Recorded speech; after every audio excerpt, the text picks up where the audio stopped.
RCR, la red que comunica y une al Perú. Se ríe nuestro buen amigo el doctor Herbert Cuba, a quien le damos la cordial bienvenida como cada sábado, ¿no? Y que siempre es grato conversar. Bueno, y no podemos sustraer, pues, porque él para muy de cerca, pues, a todo el panorama, no solamente nacional e internacional. Acaba de estar en Tacna también hace unos días, así que un poco más o menos nos puede un poco visualizar cómo ve las elecciones mañana en Chile, para luego entrar al tema de salud. Qué gusto saludar al doctor Herbert Cuba, como cada sábado, un gusto de tenerlo. ¿Cómo está? Muy buenos días y un saludo a través suyo a todo el país. Efectivamente, ustedes hacían unos comentarios sobre lo que ocurrirá el día de mañana en Chile. Según las encuestas, parece ser que el candidato de la izquierda, Boric, que parecería ser el que podría ganar. Sin embargo, ha habido toda una estrategia política muy interesante de ambos lados, que se ha visto salpicada por el fallecimiento de la esposa de Pinochet, que ha generado una ganancia política para recordar la época pinochetista en Chile para la izquierda.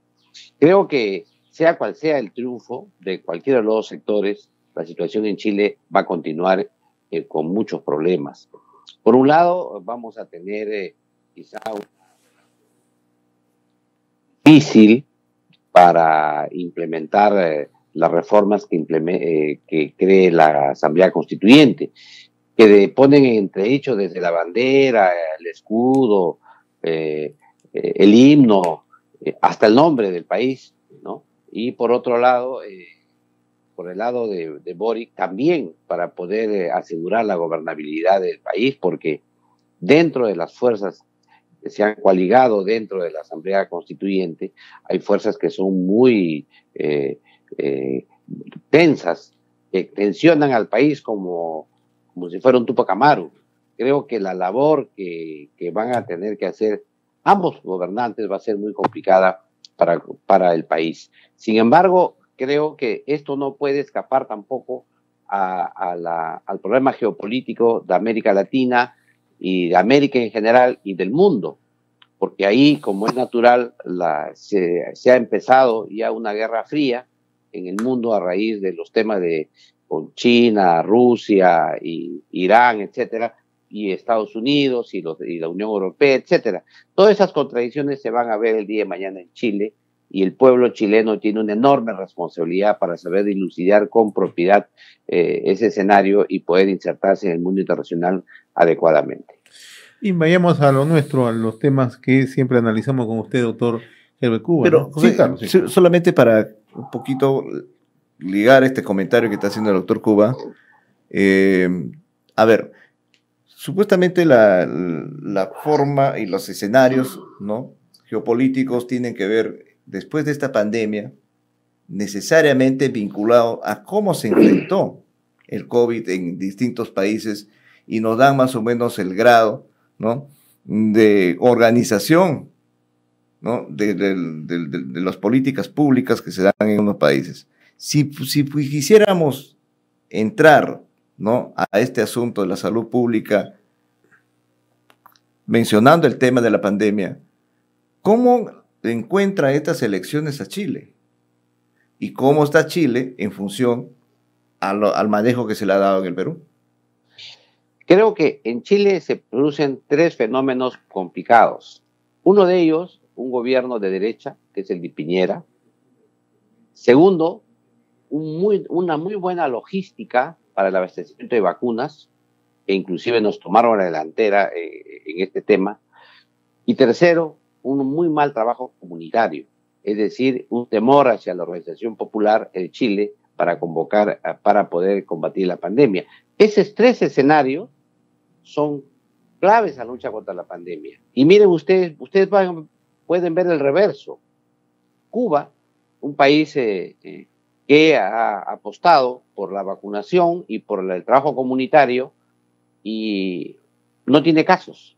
Ha lidiado muy bien contra la pandemia, a pesar que en sus inicios tuvo enormes problemas por el tema del abastecimiento, precisamente de la vacuna, por el bloqueo mundial geopolítico que existe. Entonces, ustedes ven dos escenarios distintos. El otro escenario que tienen ustedes es lo que ocurre en Estados Unidos versus lo que ocurre en China. O sea, dos naciones que compiten económicamente en el mundo y geopolíticamente, pero que el tratamiento de la pandemia ha sido distinta. En otras palabras, lo que hemos observado nosotros, como enseñanza mundial, es que el trabajo más importante de la lucha contra la pandemia ha sido siempre el trabajo con la comunidad, con las medidas que todos conocemos de protección contra la pandemia, el distanciamiento social, la mascarilla, el lavado de manos, evitar las aglomeraciones, todos esos temas que sabemos, pero con participación social. Y el segundo aspecto, ligado a esto, tiene que ver con temas ya de gestión empresarial, que, como es natural, la vacunación ha sido uno de ellos, pero además otros equipos que se requieren para luchar contra la pandemia. Interesantes los modelos. Sin embargo, el Perú, en este escenario, ha apostado por un modelo militar hospitalario, de coerción, de compulsivo, en lugar de avanzar en el enfoque comunitario, y efectivamente el resultado ha sido ese, que hemos sido uno de los países que ha tenido la más alta mortalidad en COVID, y además uno de los países que ha ofrendado la vida de más cantidad de médicos y profesionales de la salud por habitante. Ahora, doctor, ¿cómo interpretar esta semana las protestas que se han generado en Ica, ¿no? Lo que se conocen como los antivacunas, ¿no? ¿Qué interpretación tenemos y cuál es la lección que tenemos que sacar de ello? La lección es que seguimos equivocándonos en lo mismo. La desinformación se combate con más información, se combate con evidencias, con demostración de que la vacuna no hace daño. Yo no entiendo por qué el Ministerio de Salud no publica el monitoreo, el seguimiento de los casos, de los eventos supuestamente atribuidos a las vacunas o a los eventos médicos de interés frente a la vacunación en el país. Imagínense usted si el gobierno diría son 46 millones de vacunados, de los cuales no hemos tenido ningún evento adverso severo, etcétera, la población iría con mucha confianza. Además, la ley le obliga a hacerlo. La ley de vacunación para la pandemia le señala claramente que el gobierno tiene la obligación de hacer un meticuloso monitoreo de la seguridad de las vacunas, es lo que se llama la farmacovigilancia en las vacunas, y debería dar a conocer. Además, debería demostrar que el Ministerio de Salud y el gobierno están preocupados en que la gente le va bien con la vacunación. Pero aquí, lejos de dar esa oferta que es muy interesante, una cosa es decirle a la señora, ¿sabe que a mi vecina le cayó mal la vacuna? Otra cosa distinta es, señores, hemos vacunado 46 millones de seres humanos en el país y de esos 46 no tenemos ningún evento adverso, o tenemos unos cuantos, cuáles eventos adversos han sido, etcétera. Ese es un dato muy interesante que le sirve a la población para tomar sus propias decisiones. Por otro lado, también es importante tomar en cuenta que en el mundo entero se han vacunado igual y llegan mensajes del extranjero, mensajes por las redes sociales de efectos que el gobierno no deslinda, que no aclara, que no hay una información del riesgo en modo adecuado por parte del Ministerio de Salud. Y esta obligación, que la debe tener el Ministerio de Salud, que la debe tener el Instituto Nacional de Salud, no se realiza. Ahora, creo que esta gente que ha protestado en Ica es una protesta que tiene cuatro dificultades. La primera de ellas es que los sectores rurales han sido los que menos han tenido acceso a la vacunación. En segundo lugar, las altoandinas, amazónicas, la población originaria, esas son poblaciones que también han tenido serios problemas en el abastecimiento de vacunas. También las poblaciones dispersas, aquellas que viven en localidades muy pequeñitas que están distantes de unas a otras y a veces inclusive sin carreteras y medios de comunicación. Esas poblaciones, cuando van a laborar a estas grandes empresas, dicen, ¿sabes qué? Dame tu carnet de vacunación. Carnet de vacunación que a veces no tienes ni siquiera el aplicativo informático para poder bajar, no tienes un teléfono inteligente, o también, como es natural, no has tenido ni siquiera acceso al internet en la zona o a la electricidad. Yo creo que el gobierno ha intentado resolver en modo compulsivo un tema en modo homogéneo, en modo estandarizado, como si el Perú fuera así. Y ha tenido que retroceder, porque esos 30 días de plazo que ha dado el gobierno va a servir para dos cosas. Primero, para que más gente se vacune, pero segundo, para modificar la norma y decir, señores, si trabajas en agricultura al aire libre, ¿cuál es el problema? Pero eso no es solamente la respuesta. Claro que es el problema, porque va a ir después a su domicilio, de todos modos va a haber aglomeración. Sin embargo, eso el gobierno no ha logrado resolver. Y no ha logrado resolver porque sigue con una mirada, hasta colonialista, diría yo, una mirada desde Lima, uniforme, como si el Perú fuese Lima metropolitana. Y no se tomó en cuenta, doctor Cube, no se tomó en cuenta algunos aspectos fundamentales. Entonces, ¿cómo manejar este asunto? Porque cuando se decreta el uso del carnet de la vacuna, entonces, quienes protestan en Ica, también es un gran sector que trabaja en las plantas de agroexportación y donde se les va a exigir el carnet de la vacuna porque así está estipulada la norma. Entonces, la empresa no puede ir a violar esa norma, ¿no? Porque lo van a fiscalizar. Entonces los trabajadores reaccionan también frente a eso porque no les dan una salida. O sea, el tema es o te vacunas y tienes que tener 2 dosis, ¿no? Y hay gente que, bueno, ha seguido trabajando, de hecho no me vacuno porque de repente pierdo mi semana, y ahora tengo que ponerme una dosis y después de un mes voy a ponerme otra dosis y voy a perder un mes de trabajo. O sea, ya la cosa tiene una reacción de carácter social, ¿no? Ya no es netamente sanitario. Y a estas alturas de la aplicación del carnet de vacuna, adicionalmente, doctor Cuba, ¿cómo usted aprecia esto? ¿Cómo usted ve si esto está teniendo un buen resultado o sencillamente es una medida como tantas que se han dado que no tienen ningún efecto y solamente genera más complicaciones al establecimiento de alguna política de salud en esta pandemia? Mire, yo creo que el problema fundamental es que la medida no tiene impacto sanitario. O sea, es una exigencia que no redunda en la mejora de la situación de la pandemia. Pero el problema fundamental no está solamente en que tengas el carnet, sino que te lo hayas olvidado, si es que es físico, o que no tengas el teléfono inteligente para poder mostrarlo en la puerta de los establecimientos. Yo no sé si a ustedes les ha pasado, pero si hay que hacer gestiones en los bancos, si hay que ir a comprar, etcétera, hay que estar pensando no solamente en el DNI, sino también en tener el carnet a mano. Y encima te piden código QR. Y todas esas complicaciones que uno le pone al ciudadano común, que sí es probable que la clase media y la clase alta los tengan eso a mano, no sea para ellos una complicación, pero la gente que usa, más pobre, la gente que ni siquiera tiene acceso a estos teléfonos inteligentes, ni siquiera tiene internet, o vive en las provincias, en las regiones, esta exigencia es absurda. Lo increíble es que el gobierno mismo señala que el 86% de la vacunación, el 86% ya está vacunada, sujeta a vacunación, o sea, lo programado. O sea, con una alta tasa de vacunación, introduces un carnet de vacunación como si el Perú estuviera pues en un 40, 30%. O sea, el impacto que se espera es el mayor acceso que deba tener en los bolsones que no se vacunan, que son precisamente los bolsones con mayor problema de acceso.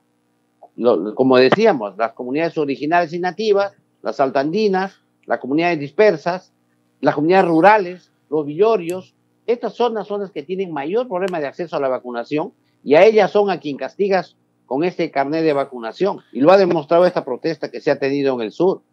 Ahora, es evidente que la lectura simplista es decir, son antivacunas. Yo creo que la gente protesta porque se le introduce un requisito más para ejercer sus servicios, sus derechos ciudadanos. Además, en estas protestas, con toda seguridad, se suman gente que está vacunada. Se suma gente que no acepta este tipo de requisitos porque les complica la vida. Creo que la solución a este tema pasa por otra estrategia. Y lo hemos señalado, la estrategia más simple para esto es la atención primaria de salud con enfoque comunitario. Es lo que se tiene que hacer, lo que ha dado resultado en otros países. Y he puesto algunos ejemplos. Por eso creo que el gobierno le está generando un problema político al Ejecutivo, que ya de por sí tiene serios aprietos, y encima introduce unas declaraciones que parecen venidas así simples, que dice también los escolares para vacunarse van a tener que presentar su carnet de vacunación contra el COVID-19. Y además dicen que ya los padres lo hacen cuando vacunan a sus hijos. Y efectivamente en el Perú tenemos 3 tipos de vacunas. Las vacunas que son obligatorias, que están en el calendario, las vacunas que se hacen para grupos de riesgo, ¿no? Para personas que viven en determinadas situaciones, y la tercera son las vacunas voluntarias. Y esta vacuna, según ley, es una vacuna voluntaria. Entonces, ya el Ministerio de Salud dice, señores, esta vacuna contra el COVID-19, que según la ley es voluntaria, va a seguir siendo voluntaria, pero va a ser una exigencia para la matrícula. La exigencia para la matrícula, increíble, cuando el Perú tiene todos los años serios apuros para que los niños vayan al colegio, para lograr una vacuna, para una buena matrícula escolar. Pero además, doctor Cuba, es contraproducente, porque recién ayer el ministro de Salud ha anunciado que va a haber vacunas para los niños entre 5 y 11 años. Eso quiere decir que ese requisito automáticamente los está excluyendo de iniciar clases presenciales al gran sector de inicial y primaria. Exacto, y tenemos ahí la promesa de que a partir del 15 de enero se empiece la vacunación en los niños. Sin embargo, ahí intervinimos con otro problema, una serie de dificultades de los padres de familia para aceptar el inicio del año escolar. O sea, yo no sé por qué colocan las cosas por delante. Primero vacune. Vean el éxito que se ha tenido en la vacunación, ha sido voluntaria. Hemos llegado al porcentaje en que estamos en la vacunación en modo voluntario. Tenemos menos población renuente a la vacunación que en muchísimos otros países. Entonces yo creo que esa medida, lejos de favorecer la vacunación, la puede complicar. Ahora, y podríamos estar en marzo con un problema serio, ¿no? ¿Qué pasa con aquellos niños, niñas que no son vacunados?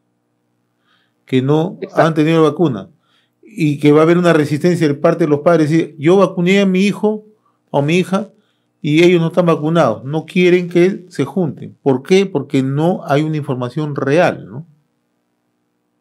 Mire, y hay un tema adicional. Cuando empezó la pandemia, ¿qué se decía? Que los más afectados eran la tercera edad. Que a los niños le da leve, no hay problema.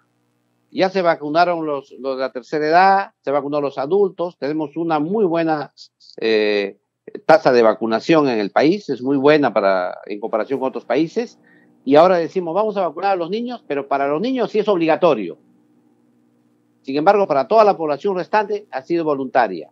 Entonces, inclusive los padres que están vacunados pueden ponerse en duda y decir, ¿para qué vacunar a mi hijo? Si a mis hijos, a los niños les da una forma leve el coronavirus y yo ya estoy vacunado. O sea, todas esas preguntas se van a hacer y esas preguntas no se resuelven exigiendo un carnet. Esas preguntas se resuelven con mayor información, dando la data que tiene el Ministerio de Salud sobre la farmacovigilancia de la vacunación hasta la fecha. Tienen que explicarnos el detalle de cuáles fueron los efectos supuestamente atribuidos a la vacuna o los supuestos o los efectos de interés frente a la vacunación, y estos datos tienen que dar a conocer a la población en modo simple, didáctico, para buscar mayor adhesión a esta vacunación. Muy bien, mi estimado doctor Herbert Cuba García, como siempre ha sido un gusto conversar con usted como cada sábado para conocer, ¿no?, sus apreciaciones respecto a los temas de salud y también los temas de carácter político-social que nos aquejan a nuestro país, ¿no? Le agradezco como siempre la gentileza, doctor Herbert Cuba. Un fuerte abrazo, muy amable. RCR, la red que comunica y une al Perú.